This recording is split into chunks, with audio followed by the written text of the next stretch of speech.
Olá, amores do meu coração, como vocês estão? Espero que sejam todos bem, todos seguros, todos saudáveis nas casas de vocês, tá bom?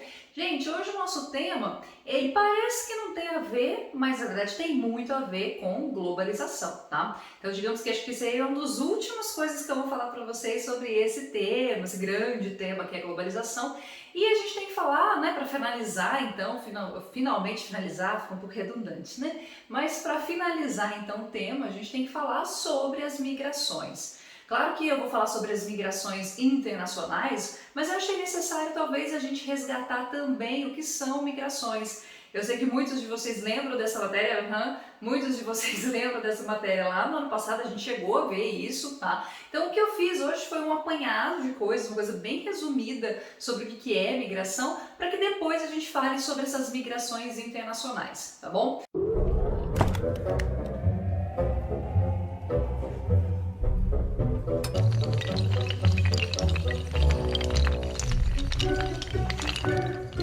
Então vamos lá, vamos falar um pouquinho sobre o que é migração.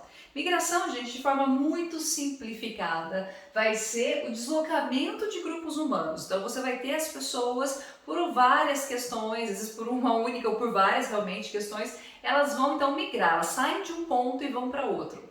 Quando eu falo sair de um ponto e para outro, pode ser de uma cidade para outra, de uma região para outra ou de um país para outro país. Então aí esses deslocamentos eles vão acontecer, sempre aconteceram, tá, gente? Na história da humanidade, se a gente pensar bem, a gente vai ter muitos desses processos de migrações, ele faz parte. Aliás, muitos autores vão afirmar que migração é um processo muito humano, né? Claro que os animais também fazem, mas a gente tem uma característica humana muito grande de fazer esse processo de migração.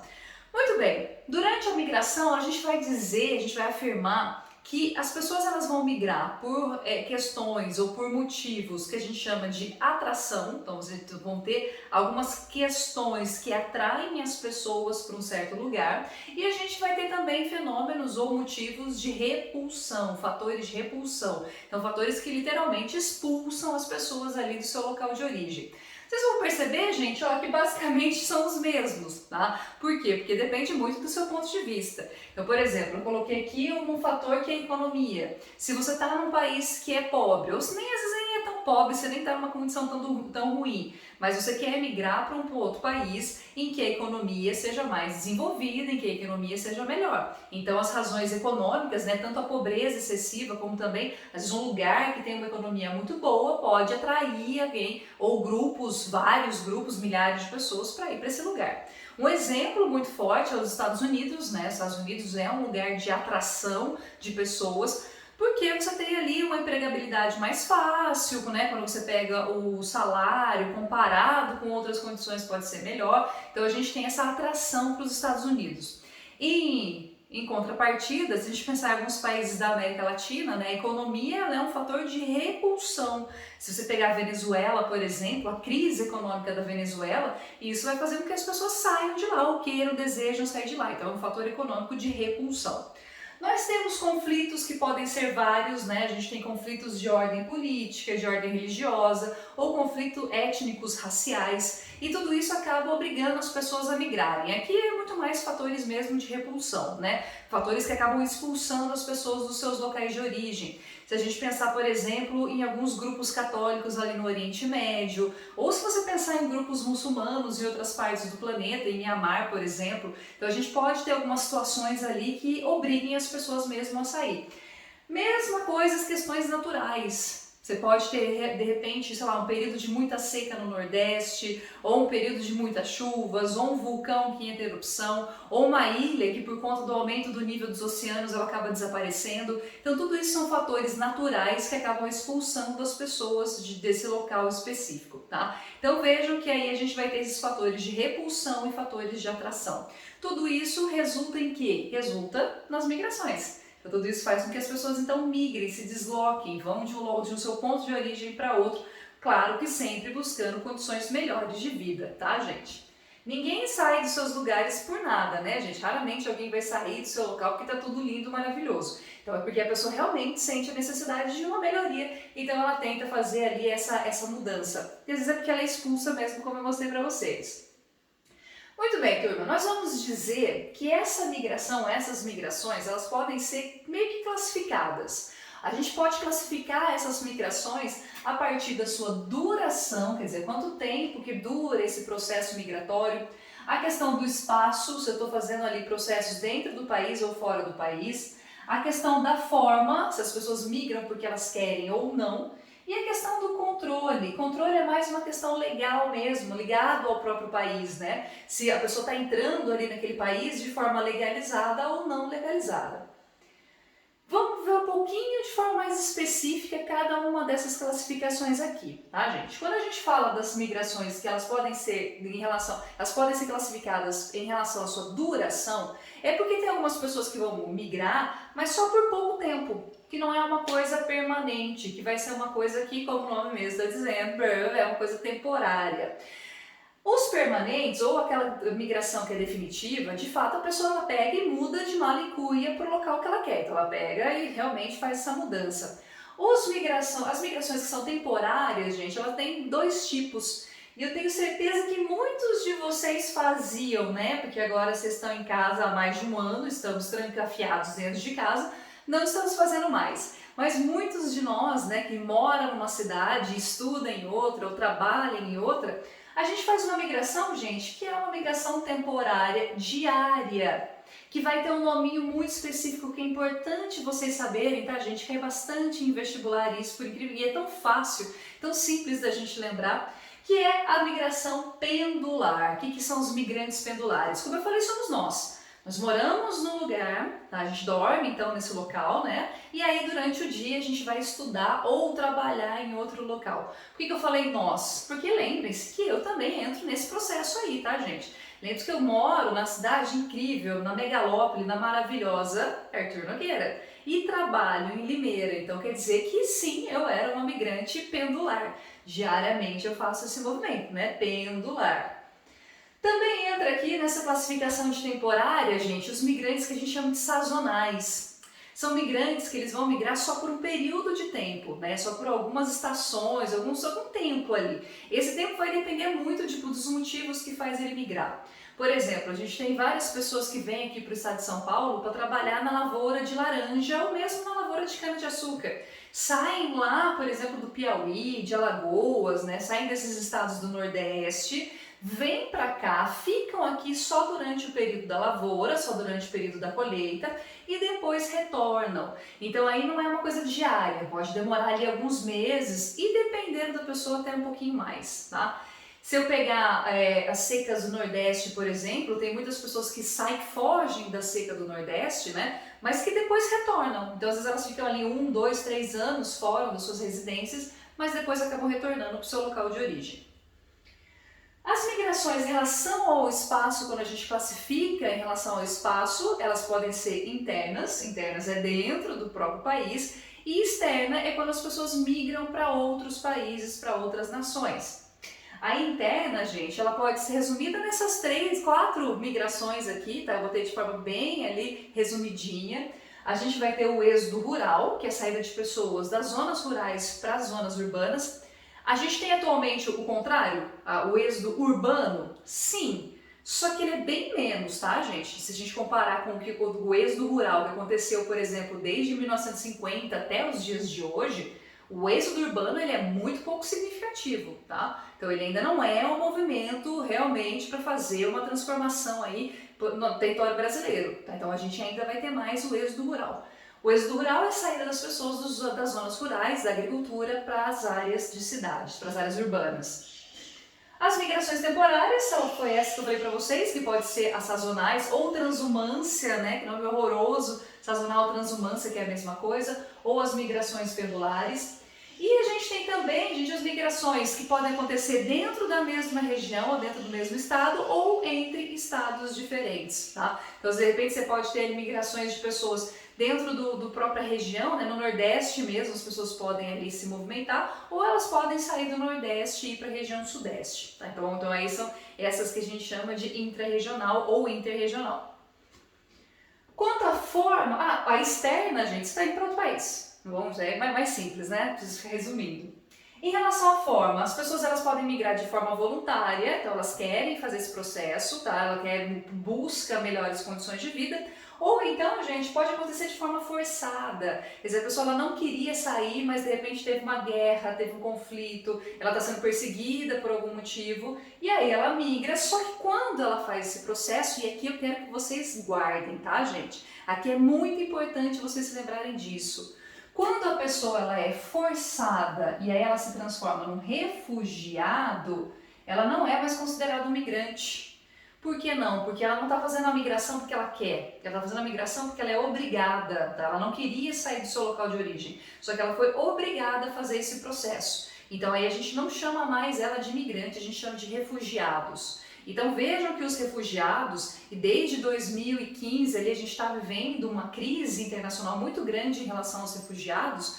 Os refugiados são pessoas que fazem esse processo porque eles não têm escolha, tá? Ninguém quer sair, por exemplo, do seu local de origem, que às vezes estava de boa lá, e ir para um lugar estrangeiro de forma obrigatória, tá bom? Então os refugiados, não, a gente não pode chamar de migrantes, tá certo? Porque eles são forçados a fazer esse processo.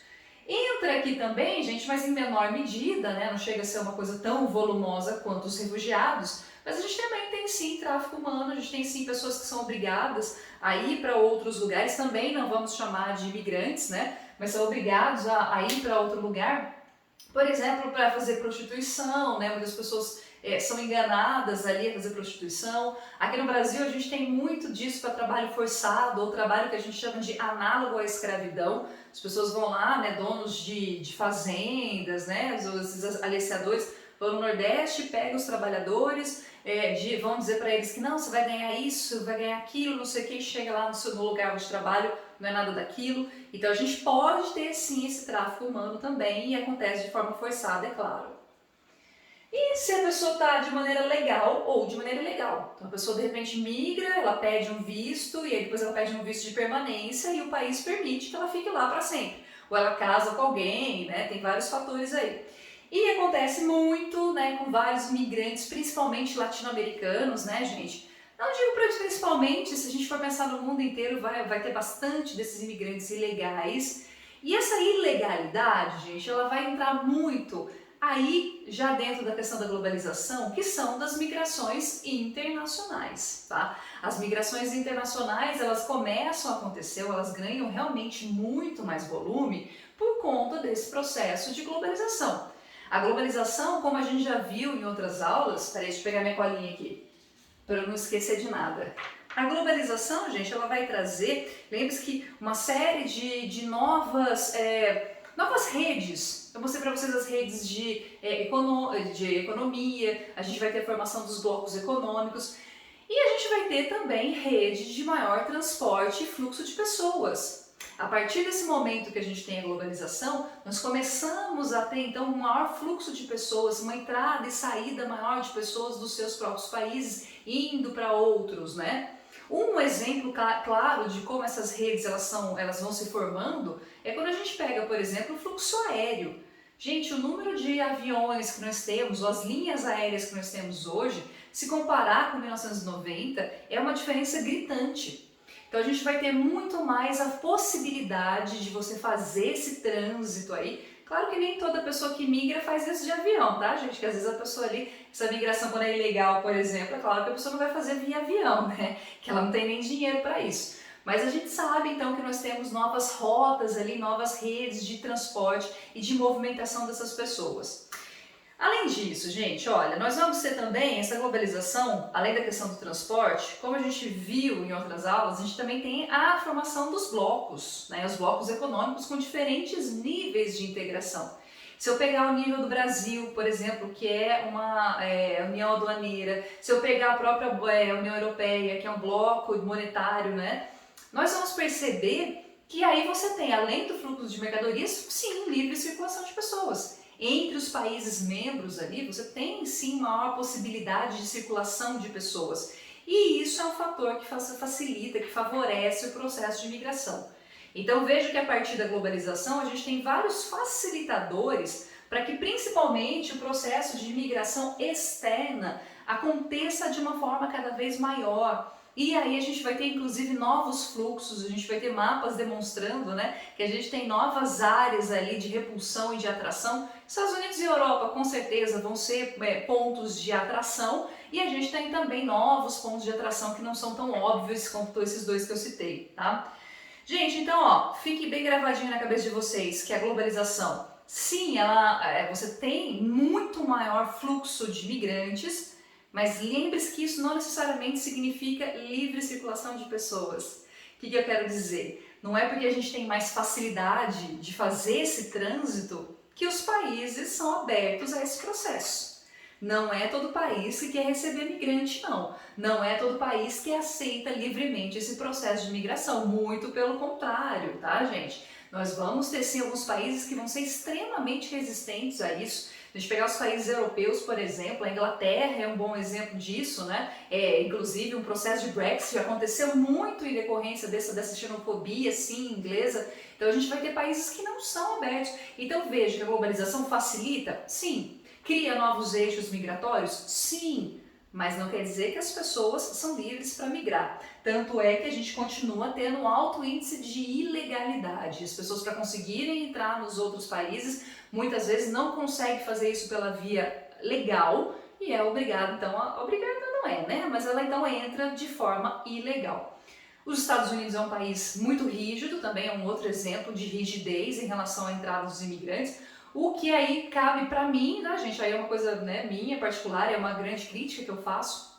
Porque vamos lembrar que os Estados Unidos ele foi construído justamente pelos imigrantes. E aí você pensa, né, bom, os imigrantes, mas quais imigrantes? Não são todos os imigrantes que eles aceitam, né? Então a gente percebe que tem também ali por debaixo do pano ali essa questão racial, essa questão de você ter essa xenofobia em relação a qual imigrante você quer aceitar e qual você não quer aceitar. Então tudo isso também entra aí nesse contexto dessas migrações internacionais.